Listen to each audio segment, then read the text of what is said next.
A tip of the hat to our generous sponsors at Men's Shop here, a haven where every gentleman can find his style, where personal taste meets elegance and flair. So gentlemen, ask yourselves, where do men shop? The answer is clear as day, menshophere.com. Now, gather around as we delve into the annals of history, unearthing the top 10 bizarre facts about medieval kings and queens. Fact number 1. Did you know that King Charles VI of France, often referred as the Mad King, held a peculiar and bizarre belief? He existed in a state of mental delusion, convincing himself that he was made entirely of glass. This peculiar illusion, known as the glass delusion, affected his daily life significantly. His paranoia of shattering into pieces dominated his existence. To such an extent, he took extreme measures to protect himself. He had iron rods sewn into his royal attire, a precautionary step taken to prevent him from shattering.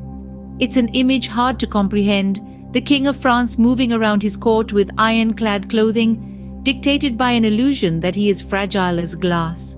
He feared sitting down too abruptly or against the furniture, demonstrating the depth of his belief. His courtiers and subjects had to tread lightly around him, both metaphorically and physically, to avoid triggering his fears. This strange chapter of history showcases the extraordinary lengths King Charles VI went to, driven by his unique delusion. Let's delve deeper into our second fact. We're talking about Queen Isabella of Castile, Spain, a woman who took personal hygiene to unprecedented extremes. She made a rather astonishing claim about her bathing habits during her lifetime. Can you imagine bathing only twice in your life? Well, Queen Isabella claimed just that.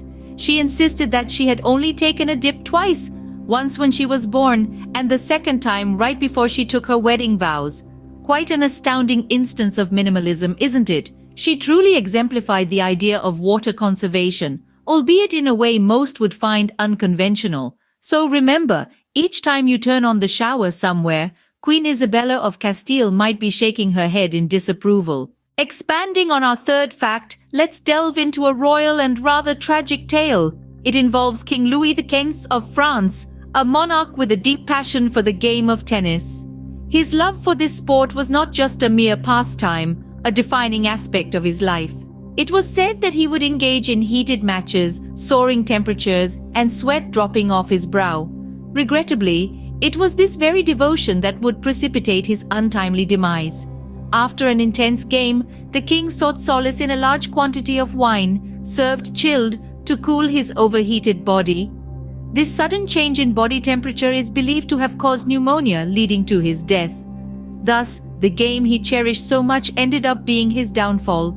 Fact number 4. Diving deeper into the life of Queen Joan of England, also known as Joanna the Mad, we find a story of deep and profound grief. When her husband passed away, her world was shattered.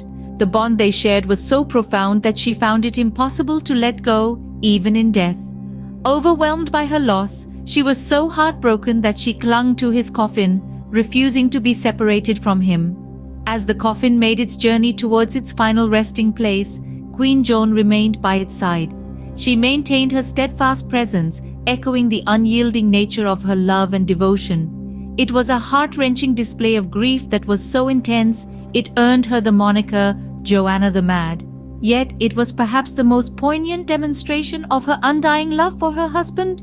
She simply could not bear the thought of him being alone on his journey to the afterlife, and so she refused to leave his side. This tale of Queen Joan's deep sorrow and unwavering love is one that remains etched in the annals of history. Intriguing fact number 5 takes us to the royal quarters. King Henry III of England had an unusual and extraordinary fascination with the animal kingdom. This was far from an average interest. His fondness extended beyond the common pets, venturing into the realm of the exotic and the extraordinary.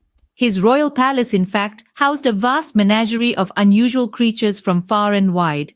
Among his diverse compilation of intriguing beasts were elephants from the warm savannas of Africa, leopards with their eye-catching rosettes, and a bewildering array of birds from around the world, each with their distinct calls echoing through the palace grounds. But the most peculiar of them all was a polar bear, a striking creature from the frosty Arctic. This majestic snow-white bear was not confined to a cage or a corner. Rather, The king granted it an unusual privilege. He allowed it to indulge in its natural habits, even in the midst of the city. It would often be seen fishing in the River Thames, an unforgettable sight for the people of London. This just goes to show the depth of King Henry III's obsession with exotic animals. Let's delve deeper into fact number 6 about the enigmatic King Henry VIII of England, who notoriously went through 6 marriages, each as fascinating as the next. He is remembered for his tumultuous relationships with his wives who were either divorced, beheaded, or died under mysterious circumstances. Each marriage uniquely illustrates the complex and harsh realities of being a queen in the 16th century court. Moreover, beyond his tumultuous marital life, there lies an intriguing event that further enhances the mystique around King Henry VIII. It was during a jousting tournament where, due to a grave accident, he was left unconscious for a full 2 hours. This incident led many to believe that the mighty king had met his end. The court was thrown into chaos, speculating about the power vacuum and the future of the kingdom. However, King Henry VIII defied death and woke up, continuing his reign and leaving behind a rich and complex history for us to unravel. Would his reign have been different had the accident not occurred? One can only speculate. Delving into the 7th fact, we turn our focus to Queen Elizabeth I of England. Famous for her vibrant red hair, it's quite fascinating to discover that she actually wore wigs crafted from horsehair that was dyed a fiery red. This was not just a fashion statement but a necessity for her. A smallpox attack, a deadly disease that was rampant during her reign, led to her losing all her natural hair. To maintain her image and stature, she resorted to these unique wigs. This wasn't a mere act of vanity, it was a calculated move that kept her authority intact. The red-haired wigs became her signature look, symbolizing power and influence in the court. Her subjects, taking a cue from her, started adopting red wigs, leading to a trend that swept across the nation. The red hair became an iconic representation of the Tudor monarch, which was associated with the mighty Queen Elizabeth I long after her reign had ended. The fiery red hair, in essence, was more than just a fashion statement. It was an emblem of her resilience and dominance. Delving deeper into fact number 8. King James IV of Scotland was a fervent believer in the mystical healing power associated with the touch of a monarch.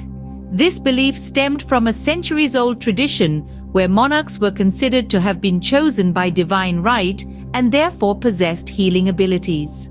King James IV practiced this belief religiously, not merely as a ceremonial act, but as a compassionate endeavor. He would routinely interact with his subjects, making himself accessible to those in need. His touch was not just a symbolic gesture of empathy, but a hopeful cure. He would lay his hands on his subjects suffering from various ailments in the hope of alleviating their pains and discomfort. This practice was not only indicative of his faith in the power of a king's touch, but also of his deep concern for his people's health and well-being. This enduring belief in the curative power of royal touch further underscores the intriguing facets of King James IV of Scotland's reign. Fact number 9. Delving deeper into the reign of Queen Margaret I, she held the throne over Denmark, Norway, and Sweden, a feat that is remarkable in itself. What is even more fascinating is that most of her rule was not spent behind castle walls, but out in the open sea. Her life was a testament to her resilience and adaptability. She braved the rough waters of the North Sea and the Baltic Sea, dealing with the affairs of the state from her deck. This distinctive characteristic of her reign earned her the moniker Lady King. Her time spent at sea symbolized her reign, unconfined, unlimited, and unyielding. Finally, we arrive at our chilling fact number 10. King Edward II of England didn't just meet an end, but he met one shrouded in mystery and fraught with brutality. It's a widely accepted theory that his demise was not a natural one. Instead, he was allegedly the victim of a horrifically gruesome murder, the nature of which sends shivers down the spine. The murder weapon? None other than a red-hot poker. The murderer supposedly forced it into his body, thereby ensuring a terrifying and excruciatingly painful end. The mystery surrounding his death continues to baffle historians, and the macabre nature of his alleged murder makes it one of the most shocking episodes in the annals of English history. That concludes our journey through the eccentricities of medieval kings and queens, each one a testament to the strangeness and wonder of history. Before we part ways, remember to hit the subscribe button and give a thumbs up to Time Travelers. Continue your journey through time with us, exploring the fascinating narratives of our shared past. Safe travels, fellow time explorers.